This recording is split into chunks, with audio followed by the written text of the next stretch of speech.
कुल्लू में red cross society द्वारा उन लोगों को निःशुल्क अंग उपलब्ध करवाए जाते हैं जो शारीरिक रूप से अपंग है या किसी दुर्घटना में उनके अंग दुर्भाग्यवश कट गए हैं। उन्हें न केवल अंग प्रदान किए जाते हैं बल्कि कृत्रिम अंग उपयोग में कैसे लाने हैं इसको लेकर उन्हें बाकायदा ट्रेनिंग भी दी जाती है। इस सुविधा का कुल्लू वासी बेहद फायदा उठा रहे हैं। यही नहीं, रेड क्रॉस सोसाइटी उन विकलांगों की सहायता भी कर रही है जिन्हें चलने फिरने में भी दिक्कत का सामना करना पड़ रहा है। आपको बता दें कि कुल्लू में दिव्यांगों के लिए पुनर्वास योजना भी चलाई जा रही है जो केवल हिमाचल के जिला कुल्लू में ही उपलब्ध है। भारतीय रेड क्रॉस सोसाइटी कुल्लू के मुख्य सचिव बीके मोदगे ने बताया कि जो दिव्यांग शारीरिक रूप से विकलांग होते ही उन्हें खोजा जाता है और जिसमें विकलांग दिव्यांगों को चिकित्सक द्वारा देखा परखा जाता है और निश्चित किया जाता है कि दिव्यांग कितने प्रतिशत विकलांग है। बोर्ड मीटिंग के दौरान लगभग 40% और उसके ऊपर की विकलांग नागरिकों को रेड क्रॉस सोसाइटी के माध्यम से विभिन्न प्रकार की सुविधाएं प्रदान की जाती है। एक्चुअली जैसे किसी पेशेंट का हाथ कट गया, पैर कट गया, तो हम उसको ये सारी चीजें आर्टिफिशियल लिम्स प्रोवाइड करते हैं जिससे वो अपनी डेली एक्टिविटी की लाइफ कर सके। जैसे खाना पीना हो गया, उसका चलना फिरना हो गया, वो अपने पे डिपेंड, किसी दूसरे पे डिपेंड ना रहे, अपने आप खुद से डिपेंड होके खुद से कर सके। जैसे मैडम होता है कि किसी भी व्यक्ति का, मजदूर का मशीन में आज हाथ कट गया, हाँ जी, हाथ कटने के बाद आप कितने दिनों के बाद ये कृत्रिम उनको मतलब हाथ या हैंड उनको प्रोवाइड करवाते हैं? कितने दिनों के बाद वो एक्टिव हो सकते हैं? हाँ, जैसे अगर उसका हाथ कट गया, सर्जरी हो गई, तो उसके हम 4 मंथ या 6 मंथ के बाद हम जैसे उसकी हीलिंग्स वगैरह देखते हैं। अगर उसका प्रॉपर हील हो गया तो हम 6 या 4 मंथ के बाद हम उसको आर्टिफिशियल लिम्स फिट कर देते हैं, प्रोवाइड कर देते हैं। कुछ ऐसा भी हुआ मैडम, जैसे आपने कृत्रिम अंग दे दिए, लोगों को लगा दिए, बच्चे हैं, बड़े हैं, बूढ़े हैं, तो कभी कंप्लेंट भी आई कि वो उसको एक्टिवेट खुद से नहीं कर पा रहे हैं? और नहीं, एक्चुअली हम उसके लिए ना उनको पूरी प्रॉपर ट्रेनिंग देते हैं, या 15 डेज की 15 दिन की ट्रेनिंग होती है। उसमें हम 1 वीक देते हैं, फिर उनको बता भी देते हैं और जो भी आते हैं उनका फीडबैक भी लेते हैं। हम उनको बुलाते भी हैं, फीडबैक लेते हैं, अगर कोई दिक्कत होती है तो हम उसको सही करके देते हैं। मैडम, ये कहाँ देते हैं आप? ट्रेनिंग की बात कर रहे हैं, ये कहाँ पे होती है और क्या इसके पैसे लगते हैं? कोई फीस देनी पड़ती है? नहीं, ये यहाँ पे सारी चीजें फ्री ऑफ कॉस्ट हम प्रोवाइड करते हैं। ऐसा यहाँ पे कोई पेमेंट। यहाँ पे मैं रेड क्रॉस सोसाइटी यहाँ पे DDRC डिस्ट्रिक्ट डिसेबिलिटी सेंटर को रन करती है। हम उसी के अंदर में ये कृत्रिम अंग वगैरह बनाते हैं। ये कृत्रिम अंग जो है कई बार क्रैक हो जाते हैं या किसी को टाइट हो जाते हैं, या उसकी वजह से फिर ये आप कृत्रिम अंग दोबारा फिर एक्टिव साइज के मुताबिक करते हैं कि वैसा दोबारा फिर वो नहीं मिल पाते उनको? नहीं, ऐसा एक्चुअली ये स्कीम के अंदर में है। हम अगर कोई भी खराब होता है, कुछ भी होता है, हम उसको दोबारा सही करके बना के देते हैं और ये 3 साल के अंदर में हम फ्री ऑफ कॉस्ट देते हैं। जिला रेड क्रॉस सोसाइटी द्वारा भारत सरकार से सौजन्य से हम यहाँ जिला अस्पताल में एक जिला विकलांगता पुनर्वास केंद्र की स्थापना 2016 से की है।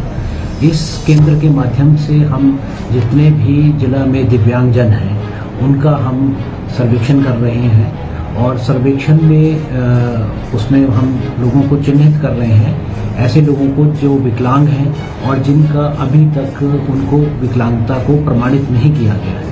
तो ये सारा डाटा कलेक्ट करने के बाद जो है हम सबसे पहले तो जो ऐसे लोग हैं जिनको अभी तक जिनकी विकलांगता का प्रमाणित नहीं किया गया है, उन्हें हम जिला मेडिकल बोर्ड के समक्ष उनको प्रस्तुत करते हैं और वो हमारे यहाँ पे जो हमारा केंद्र है उसमें ही मेडिकल बोर्ड बैठता है हर शनिवार को, पहले शनिवार को और अंतिम शनिवार। उसके बाद जो है ऐसे जिनकी विकलांगता 40% या इससे अधिक प्रमाणित की जाती है, उनको हम कोशिश करते हैं कि उनको सरकार द्वारा जो विभिन्न उनके पुनर्वास योजनाएं हैं उनके अंतर्गत उनको लाभान्वित करने के लिए उनके जो है केसेस तैयार किए जाते हैं और केसेस तैयार करके संबंधित विभाग से फॉलोअप भी किया जाता है और उन्हें वो बेनिफिट भी दिलवाए जाते हैं। इसमें बहुत सी विकलांगों की केंद्र सरकार द्वारा और राज्य सरकार द्वारा योजनाएं संचालित हैं जो विकलांगों के लिए स्पेशल दी जा रही हैं और इसके बाद जो है जो हमारा जिला दिव्यांगता पुनर्वास केंद्र है, उस केंद्र में हमारे पास फिजियोथेरेपी सर्विस भी हम प्रोवाइड कर रहे हैं। और जैसा आप जानते हैं कि फिजियोथेरेपी जो है एक ऐसी थेरेपी दी जाती है जिसमें कई प्रकार के जो लोग हैं जिनको शारीरिक प्रॉब्लम्स हैं, जैसे किसी को कंधा जिसका फ्रोजन हो जाता है, या जिसको चलने फिरने में समस्या आती है, या जिसके गर्दन में कोई स्पॉन्डिलाइटिस वगैरह हो जाता है, पेन होता है। तो इस प्रकार से जितनी शारीरिक पेन की जो बीमारियां हैं उनको हम जो है इस फिजियोथेरेपी एक्सरसाइजेज के माध्यम से, मशीनों के माध्यम से उनको वहाँ पे सुविधाएं प्रदान करके उनके जो बीमारी का निदान किया जाता है। और इसमें हम कोई वहाँ पे दवाइयाँ नहीं देती हैं, सिर्फ थेरेपीज़ के माध्यम से ही उनका इलाज किया जाता है। ये हमारा फिजियोथेरेपी यूनिट वहाँ पे स्थापित है और फ्री ऑफ कॉस्ट जो है हम यहाँ पे सर्विस दे रहे हैं इसमें। और इसके साथ हमारा एक साइकोलॉजिकल इंटरवेंशन का भी है, जहाँ पे एक साइकोलॉजिस्ट जो है वो सर्विस दे रही है, जिसके माध्यम से हम जैसे लोगों को एंजाइटी हो जाती है या डिप्रेशन हो जाता है, तो ऐसे केसेस को उनको वहाँ पे काउंसलिंग के माध्यम से उनको ठीक किया जाता है। इसके साथ साथ हम IQ असेसमेंट भी की जाती है। जो बच्चे जिनका IQ लेवल चेक किया जाता है और अगर उसमें कोई कमी पाई जाती है तो उसको भी काउंसलिंग के माध्यम से उनका IQ इम्प्रूव करने के लिए कोशिश की जाती है। और इसके साथ जो मेंटल केसेस हैं उनको भी यहाँ पे उनकी असेसमेंट की जाती है और उसके बाद उनको आगे जो मेंटल हॉस्पिटल्स के लिए उनको आगे रेफर भी किया जाता है। तो इसमें एक मैं आपको बताऊं कि जो हमारा मैं IQ की जब बात कर रहा था, जो स्कूल्स में बच्चे अच्छा परफॉर्म नहीं कर रहे हैं पढ़ाई में, तो उनका IQ लेवल चेक करके उनको उनकी परफॉर्मेंस को इम्प्रूव करने के लिए भी यहाँ पे काउंसलिंग की जाती है। ये शायद लोगों को इसके बारे में बहुत कम लोगों को पता है। वैसे हम कोशिश कर रहे हैं कि हम हर स्कूल्स में जाके टीचर्स को जो है और पेरेंट्स को अवेयर करें। तो हमारी टीम जो है हर महीने जो है 3-4 पंचायतों में कवरेज करती हैं, जिसमें ये सारे प्रोग्राम्स की हम अवेयरनेस भी कर रहे हैं। इसके साथ साथ हमारे पास स्पीच थेरेपी और ऑडियोलॉजिस्ट भी हमारे पास एक है यहाँ पे, जो ऐसे जो लोग बच्चे हैं जिनको बोलने की समस्या आती है, उन बच्चों को यहाँ पे स्पीच थेरेपी दी जाती है और उनकी जो जैसे हकलाना है, चुतला बोलते हैं, तो उस जो समस्या है उसका इम्प्रूवमेंट जो है उसकी स्पीच में की जाती है। और इसके साथ साथ जो लोग ऐसे हैं जिनको कान से कम सुनाई देता है, उनकी यहाँ पे ऑडियोमेट्री की जाती है और ऑडियोमेट्री करके उनको बताया जाता है कि भी आपके कान की कितना आपका सुनने की क्षमता है या नहीं है। और जिसमें क्षमता कम पाई जाती है उन लोगों को हम फ्री ऑफ कॉस्ट जो है हियरिंग एड्स भी यहाँ पे प्रोवाइड करते हैं, और जिसमें इनकम का कुछ लिमिट रखी हुई है, और जो उस लिमिट को करते हैं फुलफिल करते हैं उनको हम फ्री ऑफ कॉस्ट देते हैं, कुछ को हाफ कॉस्ट पे भी प्रोवाइड की जाती है। इसके साथ साथ हमारे पास यहाँ पे प्रोस्थेटिस्ट एंड ऑर्थेटिक्स वर्कशॉप भी हमने स्थापित की है। इस वर्कशॉप में हम जो है ऐसे जो लोग हैं जिनकी कई बार कोई दुर्घटना में या किसी बीमारी की वजह से टांग या बाजू जो है काट दिया जाता है, तो उसमें उन लोगों को यहाँ पे आर्टिफिशियल लिम्स भी हम फैब्रिकेट करके लोगों को उपलब्ध करवा रहे हैं। इसके साथ जो बच्चे हैं जो पोलियो से ग्रस्त हैं या चल फिर नहीं सकते हैं, उनको जो है कैलिपर्स वगैरह जो है वो लगाकर उनको चलने फिरने के लिए सक्षम बनाया जाता है। और जो विकलांग लोग हैं, जो दिव्यांग हैं, जिनकी आंखों से दिव्यांगता है, उनको जो है यहाँ पे हम कोशिश करते हैं कि उनको कैसे एक छड़ी के माध्यम से चला जाए। हमारे पास अब ऐसी छड़ियाँ भी उपलब्ध हैं जो एक पहले ही सिग्नल देती है, जब आप चलेंगे तो वो बीप की आवाज़ आएगी, तो इसका मतलब कि आगे वहाँ पे आपको कोई ऑब्जेक्ट है जिससे आप टकरा सकते हैं। तो ऐसी छड़ियाँ जो है हम ऐसे जो विजुअली इम्पेयर्ड पर्सन्स हैं उनको हम फ्री ऑफ कॉस्ट जो है यहाँ पे उपलब्ध करवा रहे हैं। उनको असिस्टिव डिवाइसेस पढ़ने के लिए भी हम उपलब्ध करवा रहे हैं और साथ में उनको ट्रेनिंग भी हम दे रहे हैं। और अगर उसमें जो है पढ़ने के लिए भी उनको ब्रेल के माध्यम से भी उनको एजुकेशन जो फैसिलिटीज हैं वो हम प्रोवाइड कर रहे हैं। और इसके साथ साथ जो ऐसे विकलांग हैं जो चलने फिरने में असमर्थ हैं, जैसे किसी को बैसाखियों की ज़रूरत है, किसी को व्हील चेयर की ज़रूरत है और किसी को और दूसरे आपके रोलेटर्स की ज़रूरत है, डिफरेंट टाइप के जो यहाँ पे अप्लाइंसेस हैं वो भी हम लोगों को यहाँ पे फ्री ऑफ कॉस्ट जो है प्रोवाइड कर रहे हैं। और इसके साथ अभी हाल ही में इस वर्ष जो है हमने यहाँ DDRC में एक अर्ली इंटरवेंशन यूनिट भी हम स्थापित करने जा रहे हैं। एज ए P&O टेक्नीशियन है आप किस चीजों की टेक्निक से परिचित है आप? इसमें हम जैसे आर्टिफिशियल लिम्ब होता है जिसका जैसे अंग कट जाता है उसके बाद हम आर्टिफिशियल अंग बना के देते हैं। जी कैसे कैसे अंग?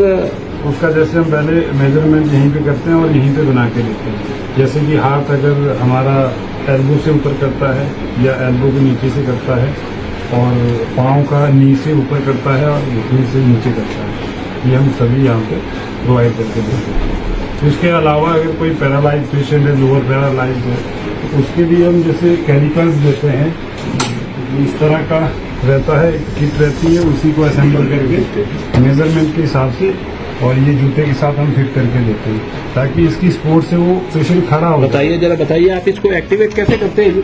इसको जैसे जब पेशेंट चलता है तो हम इसको नी को लॉक करके ही चलाते हैं जी, क्योंकि वो पाँव उसके जो है बिल्कुल स्टेबल नहीं रहते, तो उसकी सपोर्ट के लिए हम इसको लॉक को करते हैं। जब वो बैठ जाएगा तो इसको हम लॉक को ऊपर करके इसको बैठ करते हैं बहुत आराम से, और इसकी सपोर्ट से वो चल सकता है। तो ये चलते समय बैंड नहीं हो पाता?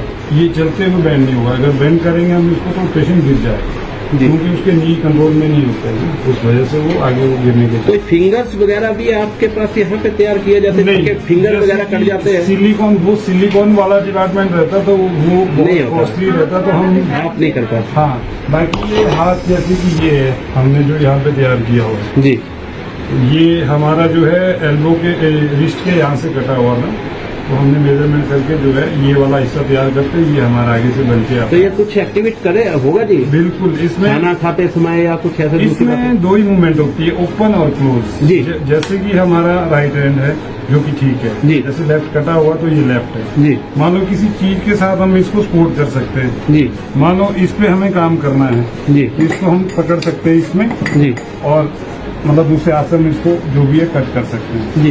एक तरह से ये सपोर्ट तो करेगा। बाजू एक्टिवेटर खुद ब खुद हो जाएगी इससे? बिल्कुल हो जाएगी। इसमें एक हार्नेस लगती है, वो यहाँ से जाके दूसरे शोल्डर में लगती है। अच्छा, उसी में हम एक्सरसाइज बताते हैं, एक बाजू दूसरे को एक्टिवेट कर लेता है। बिल्कुल वही एक्सरसाइज हम देते हैं उनको कि इसको किस तरह से ओपन करना। कितने समय से आप ये कार्य कर रहे हैं? मैं यहाँ पे लगभग 7 साल से यहाँ पे काम कर रहा हूँ। इसकी आपने पहले ट्रेनिंग वगैरह की थी कहीं? कहाँ पे ली थी? CRC सुंदरनगर से इसकी ट्रेनिंग की हुई है 1 ईयर की। उसके बाद दिल्ली में मैंने 3-4 साल जॉब की हुई है। कहाँ के रहने वाले आप? रहने वाला लोकल यहीं का हूँ, वहीं से ऊपर बालू से। ओके जी, आपसे जानकारी लेके बहुत अच्छा लगा, जी। धन्यवाद। कैसे बच्चे आपके पास आते हैं और कैसे करते हैं आप? जी सर, जैसे आपने बात की अभी रेड क्रॉस सोसाइटी की, तो वो चला मतलब उसके अंडर चल रहा है जिला दिव्यांग जो रिहैबिलिटेशन सेंटर है पुनर्वास के अंदर कुल्लू में, बिल्कुल हॉस्पिटल के साथ ही है बिल्डिंग। यहाँ पे अभी अर्ली इंटरवेंशन सेक्शन ओपन हुआ है। मेन फोकस हमारा 0 से 6 साल के बच्चे, बर्थ से लेके 6 साल तक के बच्चों के लिए हम लोग उनकी अर्ली आइडेंटिफिकेशन करते हैं कि कोई बच्चा डेवलपमेंटल डिले है तो वो जल्दी से जल्दी रिकवर हो ताकि उसको आगे चल के डिसेबिलिटी ना हो। तो उसके लिए हमारे पास अलग अलग सेक्शन है, स्पीच थेरेपी सेक्शन है, ऑडियोमेट्री रूम है, फिर फिजियोथेरेपी सेक्शन है, P&O रूम है, फिर यहाँ स्पेशल एजुकेशन और अर्ली इंटरवेंशन का सेक्शन है। तो हमारा जो आप इस रूम में है स्पेशल एजुकेशन और अर्ली इंटरवेंशन में मेन फोकस रहता है बच्चे का आई एंड हैंड कोऑर्डिनेशन पे फोकस करना और उनको प्री स्कूलिंग देना। जैसे एकेडमिक में जो बच्चा प्री स्कूल वाली एक्टिविटीज है उस पर फोकस करना हमारा मेन टारगेट रहता है। और सबसे पहले हमारा यही है कि जल्दी से जल्दी जो है बच्चे को आइडेंटिफाई करना कि वो कहाँ पे डेवलपमेंटल डिले है उसको, ताकि वो जल्दी इम्प्रूव हो जाए और वो सीवियर डिसेबिलिटी होने से बचे। तो यहाँ पे कुल्लू वाले एरिया में जैसे अभी इतनी ज्यादा अवेयरनेस नहीं है क्योंकि अभी हमारा स्टार्टअप है, तो काफी हमारा अच्छा हो चुका है, आगे और ज्यादा अच्छा होगा। तो मैं चाहती हूँ सबसे कि जहाँ भी ये मैसेज फॉरवर्ड हो रहा है, जो भी मेरी बात को सुन रहा है, तो कुल्लू डिस्ट्रिक्ट में जिनको लगता है अपने आस पड़ोस कोई ऐसा बच्चा है जिसको चढ़ने में वो लेट चढ़ना शुरू कर रहा है, बोलना देरी से शुरू कर रहा है, या उसको चढ़ने में दिक्कत है, उठने में दिक्कत है, ऐसा ना हो कि आगे जाके डिसेबिलिटी बहुत ज्यादा बढ़ जाए, तो इससे अच्छा है आप जल्दी आओ। आपके रीजनल हॉस्पिटल कुल्लू के साथ ही DDRC का सेंटर है, जिला दिव्यांग पुनर्वास केंद्र के नाम से। तो यहाँ आके आप बच्चे को जल्दी से जल्दी प्रिवेंट कर सकते हैं उस चीज के लिए। और प्री स्कूलिंग यहाँ दी जा रही है, जैसे बच्चों को हम प्री स्कूल के लिए तैयार कर रहे हैं, और उसकी एक्टिविटीज के ऊपर ताकि वो आके जाके अच्छा परफॉर्म करे और स्कूल में एनरोल हो पाए इजीली और उसकी डिसेबिलिटी कम हो। मेरा नाम ज्योति है और मैंने कंपोजिट रीजनल सेंटर सुंदरनगर से मेंटल रिटार्डेशन में डिप्लोमा किया है 2 ईयर, और उसके बाद मेरा एक्सपीरियंस स्क्वाड का है और स्टेट होम का है मेंटल रिटार्डेशन में, और अभी मेरी ज्वाइनिंग यहाँ हुई है। तो यहाँ पे मैं DDRC में as a special educator intellectual disability काम कर रही हूँ, और मेरा काम यहाँ पे RPWD के अंडर जो भी डिसेबिलिटी आती है, 21 टाइप्स ऑफ डिसेबिलिटी, मैं उन सब के साथ काम कर रही हूँ यहाँ पे। और मैं चाहती हूँ कि ये मैसेज हर जगह फॉरवर्ड हो कुल्लू के एरिया में, ताकि जिनको जरूरत है वो यहाँ पहुंचे और हम उनको फैसिलिटीज प्रोवाइड करें। Thank you. अब तक जैसे अभी मैंने लास्ट मंथ ज्वाइन किया है, तो मेरे लास्ट मंथ में मतलब 15 बच्चे अर्ली इंटरवेंशन वाले सेक्शन में एनरोल हुए। उसके पहले का डाटा मुझे नहीं मालूम है, और इस मंथ अभी तक मेरे पास 6 बच्चे आ चुके हैं जिसको मैंने आइडेंटिफाई किया है, और उनके ऊपर मैं काम कर रही हूँ। मतलब जितना जल्दी बच्चा मेरे पास आएगा, मैं उसकी डेवलपमेंटल जो डिले है, जैसे बच्चे का आई हैंड कोऑर्डिनेशन नहीं है, उसकी सिटिंग नहीं है क्लास में, और सिटिंग और प्री स्कूल में जैसे उसको स्क्रिबलिंग करना, ए लिखना, बी लिखना, उसका मतलब सारी चीजें जो प्री स्कूल वाले एकेडमिक में आती है। मेन फोकस रहता है अर्ली इंटरवेंशन सेक्शन है यहाँ पे, बच्चे की सिटिंग, उसको क्लास में जाके कैसे बैठना है, क्योंकि हमारे पास ऐसे बच्चे आते हैं जिनको बैठना, मिक्सअप होना, दूसरों के साथ विश करना, वो सारी चीजें अर्ली इंटरवेंशन सेक्शन में आती है। नमस्कार मैडम, आप यहाँ पे मनोवैज्ञानिक सेवाएं दे रहे हैं रेड क्रॉस सोसाइटी के माध्यम से जी, तो कुछ इसके बारे में बताएंगे आप? जी ज़रूर। ये हमारा DDRC सेंटर है, that is district disability rehabilitation centre. यहाँ पर हम मतलब जितनी भी डिसेबिलिटी हैं उन सबको हैंडल करते हैं, उन सबके ऊपर जितना हम काम कर सकें, उनकी लाइफ को बेहतर कर सकें, यानी कि रिहैब कर सकें, तो रिहेबिलिटेशन सर्विसेज देते हैं, जिसके अंडर हमारे पास पूरी टीम है। अब फिजियोथेरेपिस्ट हैं, ऑडियोलॉजिस्ट हैं, आपके स्पेशल एजुकेटर हैं, और मैं साइकोलॉजिस्ट हूँ, रिहेबिलिटेशन साइकोलॉजिस्ट। सो हम यहाँ पर पूर्ण रूप से मानसिक, शारीरिक तौर पर, पूरा विकास, सामाजिक तौर पर एक इंडिविजुअल को जो किसी तरह से भी डिफरेंटली एबल है, उसकी लाइफ को नॉर्मल, हेल्दी और बेटर क्वालिटी ऑफ लाइफ दे सके, उस पर हम काम करते हैं। कुछ लोग दिमागी तौर से अपाहिज होते हैं। जी बिल्कुल। कुछ लोगों का पता भी नहीं चलता, दिमागी तौर से परफेक्ट तो होता है, जी, लेकिन उसकी एक्टिविटीज कुछ ऐसी लगती है जैसे वो मेंटली है। बिल्कुल बिल्कुल। तो ऐसे कैसे जान पड़ता है मैडम? जी, उसके लिए हमारे पास कुछ क्वेश्चनर होते हैं, कुछ टेस्ट होते हैं, ठीक है, या कुछ इंटरव्यू करते हैं हम पेशेंट के साथ और पेशेंट के घर वालों के साथ, जिससे हमें ये पता लगता है कि वो पिछले दौरान या पिछले कुछ समय से किस तरह का व्यवहार कर रहा है सबके साथ, और स्वयं में भी किस तरह की गतिविधियों में उसमें बदलाव आए हैं, जिससे हम पता लगा सके कि वो मानसिक तौर पर किसी रोग से ग्रसित है या परेशान है, केवल सिर्फ परेशान है, किसी तनाव से जा रहा है। कुछ मैडम ऐसा भी है कि जैसे कि कुछ उम्र में बच्चे 12 साल के होते हैं, 15 साल के या 40 साल के भी, 60 साल के भी, उनको कुछ फिट जैसे पड़ते हैं, जी, जैसे मुंह से झाग आ गया, जी, जी, फिर थोड़ी देर उसको दौरा जैसा पड़ता जी, है, जी, जी, फिट पड़ता है, फिर उसके बाद खुद ही वो मतलब स्वस्थता की नॉर्मल अवस्था में आ जाता है। जी। तो ये भी आपके पास से इसका भी इलाज है मैडम? जी बिल्कुल, ये दौरे बोलते हैं हम इनको, लेकिन ये 2 तरह के होते हैं। एक होते हैं जो मिर्गी के दौरे होते हैं, एपिलेप्टिक सीजर्स, वहां पर आपके न्यूरोलॉजिस्ट, साइकियाट्रिस्ट, मेडिसिन डॉक्टर्स काम करेंगे। लेकिन दूसरे दौरे भी होते हैं जिनको हम साइकोसोशल सीजर्स बोलते हैं। तो साइकोलॉजिकल सीजर्स होते हैं, वो बहुत ज्यादा देखा गया है कि वो मानसिक तनाव की वजह से होते हैं, जब तनाव आपका असहनीय हो जाए या दुविधा, मन में दुविधा, द्वंद्व, अंतर्द्वंद चलने लग जाए और उसका हम कोई निवारण न कर सके बाहरी रूप से, तो फिर वो दौरों के रूप में हमारे बॉडी से रिलीज होता है।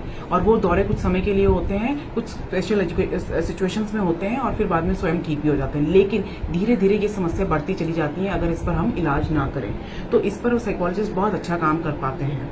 मैडम, ये सरकारी अस्पतालों में भी, निजी अस्पतालों में भी कुछ ऐसी मेंटेलिटी से मतलब लोग जो हटके होते हैं या नॉर्मल नहीं होते हैं, जिनको ऐसे आपने बताया कि दौरा या मिर्गी के दौरे या कुछ इस तरीके से होते हैं जी, तो सरकारी अस्पतालों में जैसे कि कुछ दवाइयाँ होती है इसके मिर्गी के दौरे पड़ने से, जी। और उनको बच्चों को या बड़ों को वो दवाइयाँ दी जाती है। तो जैसे एंटीलिप हुई, ग्रुआइन वगैरह जैसी कोई दवाइयाँ ऐसे नाम है, तो उनसे उनको नींद जैसी आ जाती है और वो रेस्ट करते हैं। तो ये आपके पास भी ऐसी दवाइयाँ का भी प्रावधान है या फिजिकली आप किसी को ठीक करते हैं? यही डिफरेंस है एक साइकाट्रिस्ट और साइकोलॉजिस्ट में। साइकाट्रिस्ट जो है वो दवाइयों से इलाज करेंगे और साइकोलॉजिस्ट बिना दवाइयों के इलाज करते हैं। तो जैसे ये एपिलेप्टिक सीजर्स की बात की हमने, इसमें भी हम काउंसलिंग करते हैं पेशेंट की, क्योंकि इसमें दवाई लंबी चलती है, इसमें भी लंबा अरसा दवाई का रहता है, कम से कम 3 से 5 साल का रहता है। तो पेशेंट को मोटिवेट करते हैं कि वो दवाई जरूर लेते रहें। तो यहाँ पे भी मनोवैज्ञानिक काम करता है साइकियाट्रिस्ट के साथ मिलकर, तो जिससे पेशेंट की मेडिसिन के लिए भी ट्रीटमेंट की आउटकम बहुत अच्छी हो जाती है, प्रोग्नोसिस बहुत अच्छा हो जाता है। तो वहाँ पे भी दवाइयों पे मतलब कि हम दवाइयाँ कैसे लेनी, कब लेनी और क्यों नहीं रोकनी है या लगातार लेते रहना है, इसकी काउंसलिंग देते हैं। जैसे आप काउंसलिंग करते हैं मैडम, तो कितने समय से लेके कितने समय तक आपके पास काउंसलिंग के लिए पेशेंट को आना पड़ता है? ये इंडिविजुअली वेरी करता है वैसे patient to patient, but generally जैसे हम डिप्रेशन के पेशेंट में कहेंगे तो 18 से 20 सेशन हमारे होते हैं जनरली, वो भी एक थेरेपी में। जैसे सीबीटी की थेरेपी है तो कुछ थेरेपीज होती हैं, उनके अंडर ही कुछ सेशंस आते हैं। तो हम सीबीटी की अगर बात करेंगे तो उसमें भी 18 से 20 सेशंस हमें चाहिए होते हैं, जो वीकली बेसिस पे कंटिन्यू सेशन लेते हैं मैडम कि बीच में कुछ? डिपेंड करता है। देखिए प्रैक्टिकल ग्राउंड्स पे पेशेंट, जैसे आज भी हमारे यहाँ प्राकृतिक आपदा आ गई, रोड प्रॉब्लम हो गई, तो डिपेंड करता है कि पेशेंट कितना हमें अवेलेबिलिटी दे रहा है, प्रेजेंस दे रहा है अपनी। लेकिन ये कि हाँ, ये वीकली सेशंस होते हैं या 15 दिन के होते हैं शुरू में, उसके बाद इसको हम मंथली कर देते हैं। मैडम, हम आपके रेड क्रॉस सोसाइटी के माध्यम से और स्टार टुडे के माध्यम से आपसे जानने के लिए कुछ आए हैं, कुछ बातों के लिए। आप फिजियोथेरेपी वगैरह कर रहे हैं मैडम, तो इसमें क्या किस लिए की जाती है फिजियोथेरेपी? कैसे मरीज आते हैं आपके पास? हमारे पास डिफरेंट टाइप के मरीज आते हैं। अगर जिसको कमर में दर्द हो, गर्दन में दर्द हो, हाथ में दर्द हो, फ्रोजन शोल्डर आजकल बहुत मतलब ज़्यादा दर्द यहाँ पे देखने को मिल रहा है, और पैरों में दर्द, घुटनों में दर्द, और जिसके नी रिप्लेसमेंट होते हैं आफ्टर उसको फिजियोथेरेपी करानी पड़ती है, और जिसके प्लास्टर लगे हैं उसके बाद भी उनको फिजियोथेरेपी देनी पड़ती है, जैसे मूवमेंट्स के लिए। ये कितने दिनों में और किस किस उम्र के थेरेपी ले सकते हैं? ये डिपेंड करता है पेशेंट की डिजीज पे। अगर जिसको पीआईवीडी हो, डिस्क बाहर आई हो, पीआईवीडी, हाँ, प्रोलैप्स इंटरवर्टेब्रल डिस्क है, तो इसमें थोड़ा टाइम लगता है रिकवर होने में, और पेशेंट को साथ में प्रिकॉशंस भी लेने पड़ते हैं उसके साथ। बाकी है फ्रोजन शोल्डर, तो उसमें मतलब 10-15 दिन में तो काफ़ी रेंज आ जाती है पेशेंट की। फिर रेगुलर उनके लिए होम बेस्ड एक्सरसाइजेस भी बताते हैं ताकि वो घर पे रेगुलर अपने फॉलोअप करते हैं। ये फिजियोथेरेपी मैडम कोई उम्र का भी इसमें कोई है? नहीं, ये सब किसी भी उम्र में बच्चे भी ले सकते हैं? बच्चे भी हो सकती है। लेकिन मैडम कई प्रेग्नेंट औरतें भी आ सकती है? प्रेगनेंसी में भी होती है। किसी को बैक पेन होती है तो उनको एक्सरसाइजेस बताई जाती है और प्रिकॉशंस बताए जाते हैं कि इस तरह से आपने उठना बैठना है, और एक्सरसाइजेस उनको करानी पड़ती है। फिजियोथेरेपी का बहुत ज़्यादा चलन हो गया मैडम, लेकिन कुछ लोगों को सूट नहीं भी कर रही है। कुछ ऐसे मरीज आते हैं कि हमारे को अस्पताल में या कई सोसाइटी में वो चले गए या दूसरे सेंटर में गए, तो वहाँ पे बताते हैं कि इसके लिए सबसे पहले डायग्नोसिस जरूरी है। अगर प्रॉपर डायग्नोस हुआ है तो पेशेंट रिकवर करता है, अगर गलत हुआ है तो फिर साइड इफेक्ट्स भी। तो कई मरीज जो ऐसे उनको पता नहीं चलता कि हमें बीमारी क्या है, और हाथ पैर दुखना शुरू होते हैं, तो उसका क्या? उसके लिए सबसे पहले टेस्ट होते हैं, आर्थराइटिस तो नहीं है, यूरिक एसिड तो नहीं बढ़ा है, एक्सरे होंगे, एमआरआई होगा, आफ्टर उसके बाद फिजियोथेरेपी होगी प्रॉपर डायग्नोसिस के बाद। ये सारे टेस्ट मैडम कहाँ पे किए जाते हैं? यहाँ पे हॉस्पिटल में ऑर्थोपेडिशियन है, तो उनकी रिकमेंडेशन से ही सब कुछ होता है। लेकिन मैडम अस्पतालों में या वहाँ पे तो कई ऐसी मशीनें हैं भी नहीं, प्राइवेट करवाते हैं तो उसका पैसा लगता है। कुल्लू से संजय कुमार की विशेष रिपोर्ट। सिर्फ MRI नहीं है, बाकी तो सब कुछ अवेलेबल है यहाँ।